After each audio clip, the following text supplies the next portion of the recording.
26 years ago, my mother was struck by a fate I would never wish to anyone. She survived war rape and she gave birth to me. For years she lived and she still lives in society that thinks she is guilty for what happened, a society that was never ready to accept her.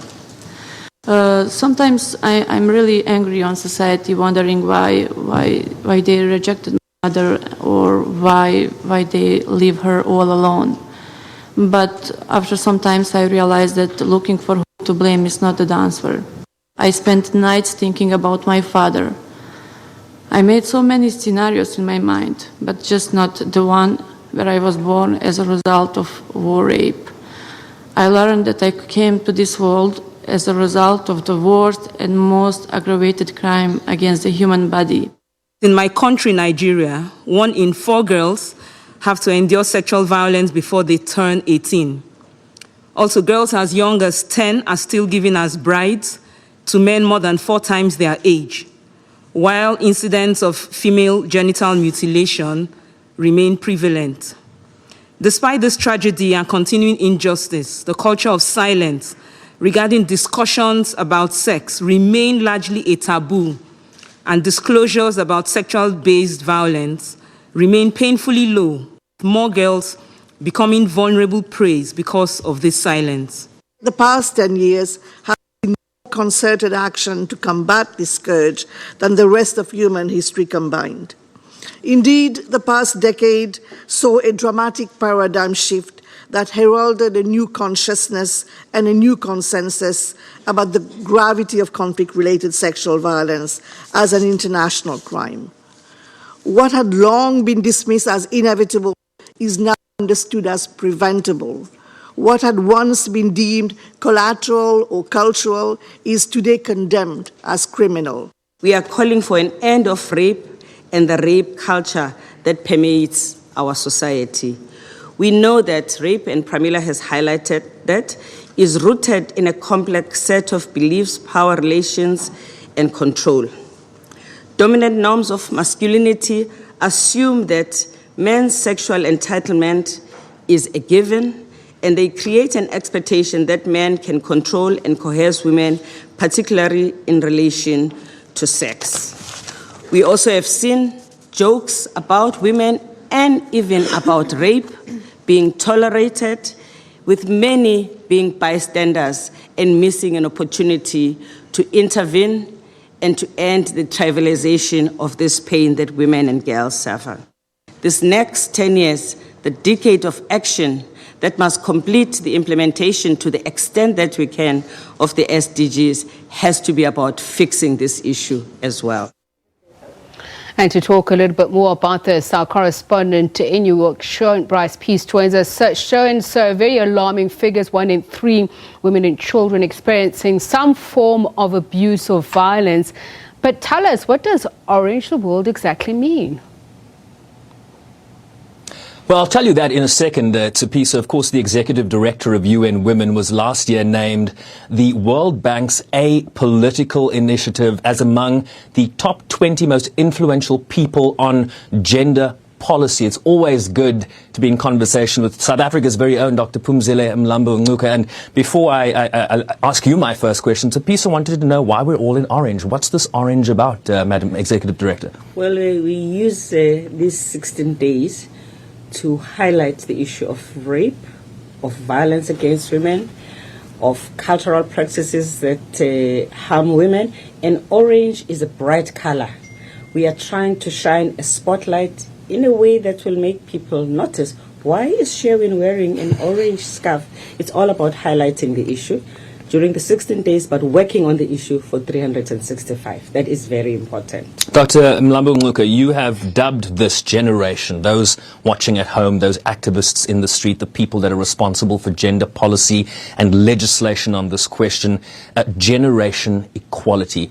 What is generation equality, and what does generation equality represent in terms of the societies we are seeking to create by the SDG deadline of 2030?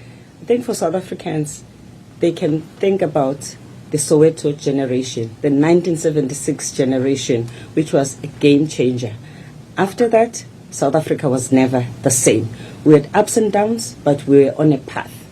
Generation equality in terms of gender equality is dubbing the largest cohort of young people on the planet that we have as the activists that we are mobilizing for gender equality, not in isolation from the veterans and from the very young ones, but putting this generation of teenagers to mid-30s as the cohort that has to drive gender equality and take it to the next stage. And the next stage being the elimination of all of these hardships that women face, and rape being one of them. You wrote a very powerful op-ed that was released last week titled End Rape and Intolerable Costs to Society. I just want to read a segment of that piece. If I could have one wish granted, you say, it might well be a total end of rape. That means a significant weapon of war gone from the arsenal of conflict, the absence of a daily risk assessment for girls and women in public and private spaces, the removal of a violent assertion of power, and a far-reaching shift for our society. Very powerful language there, and really placing rape in the middle of the narrative that we are talking about here. Speak to that op-ed and what message you were trying to send. It's actually trying to capture that this is such an intrusive pain. It's at home because of incest. We have marital rape. It's outside the home, is in war zone, and it's in areas where we have peace. The most devastating also aspect of this violation of women's rights is that it stays with the women for a long time. You mentioned this, let me just interrupt you. You did mention this in the official commemoration of this day earlier today. We have a clip of the executive director speaking about the impacts that rape have long after the actual crime is committed. Let's listen to that soundbite. Rape isn't an isolated, brief act. It is a gross violation of human rights with long-term, devastating, visible and invisible impact. It has life-changing effects that range from pregnancy, sexually transmitted disease, immense and long-term trauma, and unwarranted sense of shame. In some situations, women are rejected by their loved ones. They are even punished for being raped by institutions in society, including by the institutions such as religious institutions, cultural institutions, all of which are institutions that are supposed to look after society. Worth repeating there that they are even punished for being raped by institutions in society, including by the institutions such as religious institutions, cultural institutions. Why is that still a problem that we're encountering today, where the very institutions that you go to seek refuge are not stepping up to the plate? Yeah, we haven't changed the norms and the belief system that has helped to normalize rape. We need to make sure that it is unacceptable to all religious leaders that women are raped. We need traditional and cultural leaders to take that stance. But more than anything else, the people I get very angry at is those that train our legal profession. Because when people do not get justice in these institutions that are custodians of justice, when justice is not there, in some cases because they don't know, because they were never trained. They graduated from university. I have a child who told me, my daughter-in-law, Mama, I graduated there. I was never taught about violence against women. I confronted it when I became to practice. I think something has to change right at the source of where we train people that become magistrates, judges, and of course with the police as well. Is this something, are you suggesting here that we should introduce this type of discussion at maybe the high school level, maybe even as early as primary school in terms of kids' curricula? Everywhere. The fact that half of the women who die violently are killed by a partner. This is serious. These kids that are at school are going to grow up to be adults who actually will not fully understand how unacceptable and dangerous this behavior is. So we need a multisectoral approach. I am encouraged to see that in many countries now we are seeing the magistrates, the prosecutors, the police, the Department of Health, the organizations of survivors working together. But this should not be isolated activities that are supported by NGOs. This should be the mainstream of the way we run countries. We need people at the highest level to be in the forefront. It's difficult, though, to make these things mainstream universally when we are still seeing, the shocking reminder that you mentioned in your op-ed that in 2019 rape is still not regarded as universally illegal. It is not universally illegal to rape someone. Yes, not all member states of the United Nations have come to that conclusion, sadly. So part of our work, you and me and all of us who are here at the United Nations, is really to engage with these countries, and we're doing that everywhere in the world. What's the major obstacle, though, that for a country not to legislate against violence against women, the rape in particular? The underrepresentation of women in decision making, where these issues can be tackled decisively, is part of the problem. You usually have in many countries on men who have not understood the plight of women, deciding that this is not so important, this is not so difficult. And maybe in some cases themselves they could be offenders, perpetrators, and therefore the issue is not as critical for them. We see in peacekeeping and elsewhere where women are represented, they can change the discourse. We are therefore calling also for an increase in the number of women that are participating in law enforcement. In South Africa, we have an emergency, Sherwin. It is important that we grab this opportunity with both hands and fast track the changes. While we still feel this is an urgent issue, we need to deal with the backlog of the cases that have not been settled over so many years. We need the list of sex offenders to be handled appropriately, but it has to exist. We need to make sure that we provide the services such as shelters and the tutuzelas that we know makes it easier for women and children to go and report. So there are concrete things that we can actually do that begin to change the ecosystem. Since you mentioned South Africa, let's talk about the emergency action plan that was announced by President Ramaphosa in Parliament in October, which prioritized 1.6 billion rand for some of the things you're talking about. New sexual offences courts, improving access to justice, prevention campaigns. What's your assessment? I know we spoke earlier, particularly around the time that a number of cases were making international news headlines. What's your sense of how the implementation of that emergency plan has gone to date? I can't say I have a comprehensive insight of that, but I know from the angle that we are engaging as UN Women, that we are collaborating with different departments on rapid response. We're trying to have milestone within 100 days. We have mobilized modest, but I think critical resources to contribute to South Africa in order to facilitate this work. And we've been encouraged by the fact that the President keeps on asking for results. And I'm hoping that by the end of 16 days, there may be a report that highlights for us where we are.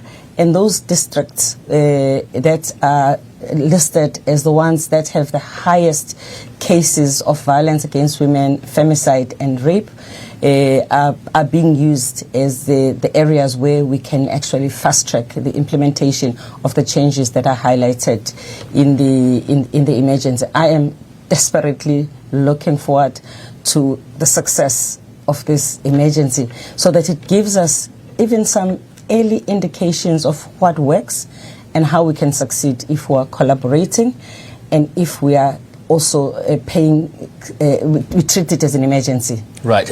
One of the talking points to emerge from the earlier session was the need to include smaller grassroots organizations that work at the local level. That really is a catalytic element of any emergency plan that comes from the top down. For that to work, you have to include people at the bottom. Yeah, we have learned as UN Women working in 150 countries with small organizations how critical these initiatives are. And in many cases, a small initiative by a grassroots organization ends up becoming national policy. From Zimbabwe to Sarajevo, we've actually seen these small organizations initiating what becomes a lab of sorts, where they prove impact, they collect data, they provide evidence, and as a result, they are able to engage lawmakers and bring about changes. There were some powerful testimonies in that earlier session, the official commemoration of the International Day for the Elimination of Violence Against Women. You walked into studio here, shoulders a bit slumped. Yeah. There's a heavy burden that is associated with this work. Success isn't always around the corner as much as you know the work is being done. What's your sense? I mean, you've been in this job now 6 years. How are you feeling about the work that still lies ahead? There's a lot of work ahead, but what I think is encouraging is showing the trends of what works and what can work for even many more if we scale up. So we need to emphasize the importance of scaling up, of investing in the work, because right now we are not short of answers. We are short of political will that is much stronger than what we have, that facilitates implementation in the best possible way. To sit now, 25 years later, with children that were born out of rape, from wars that happened 25 years ago, and for the young woman to tell us that she still does not have a status in her country as a normal citizen because she cannot produce a father. Why is that her burden? Having to produce her rapist, Yes, her mother's rapist, essentially. Exactly. And when I first met her, she told me that I am here to fight for me and for my mother, because what has happened to both of us, we don't deserve, and we need the laws to change in her country, Bosnia-Herzegovina, in order to make sure that people like her are not carrying the stigma. They've been shunned, they cannot be with relatives, and you know, I have so much admiration for the courage that these young people are showing. Both what happened in Bosnia and what happened in Rwanda, exactly around the same time, is what made the Security Council pass Resolution 1325. Because at that time, it was very clear that rape was a weapon of war, even though rape in war is as old as war itself. It was only after what happened in those two settings that the world actually recognized. But we're still dealing with backlog, even in a country that has given us this important resolution. Of course, they're referring to Anja Jusic, the president of the Association for the Forgotten Children of the War in Bosnia and Herzegovina, and of course her testimony was that as a 26-year-old woman, she is still facing stigma and she's fighting for the trauma that was inflicted on her mother. Final question for you, Edie. You mentioned 25 years. Of course, next year, 2020, will be the 20th anniversary of 1325, the 25th anniversary of the Beijing Platform of Action. How are you feeling? I am feeling cautiously optimistic that member states will step up their interventions. There's just very concrete things that can be done by the member states that believe in the agenda.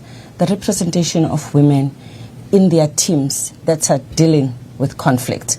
Because if you're going to face the belligerents and ask them, where are the women, when you yourselves are an all-boys team, it doesn't work. So I need the countries that are convinced about the agenda to lead by example. The investment in gender equality in conflict situation, we still have not broken above the 15% mark of the investment that is dedicated to women and children, even though they are the largest number of people who suffer in times of war. As I've always said, sometimes it is more dangerous to be a woman than a soldier in certain situations. We should reflect that in the way we invest. And of course, we need to increase the number of women in uniform, police as well as in the army. That also, countries can do something. Women want to do this job. They will make the army and the police much more effective and much more reputable institutions. Practical solutions that can be implemented now. Always a pleasure to see you and talk to you, Executive Director. Thank you very much for your time. Thank you very much. Dr. Phumzile Mlambo-Ngcuka is the Executive Director at the Under-Secretary General level here at the United Nations, of course in charge of the agency UN Women. And this is one shocking statistic that I will leave you with. Currently, more than half of all countries to this date, 2019, do not have laws that explicitly criminalize marital rape. We take a short break on that note. The Full View with my colleagues in Johannesburg continues right after this. Well, thank you there to Sherwin Bryce-Pease, and what a hectic statistic. Just listening there to Mlambo Ngcuko also indicating that there are some member states of the United Nations who don't classify rape as a crime. Let's go to the weather.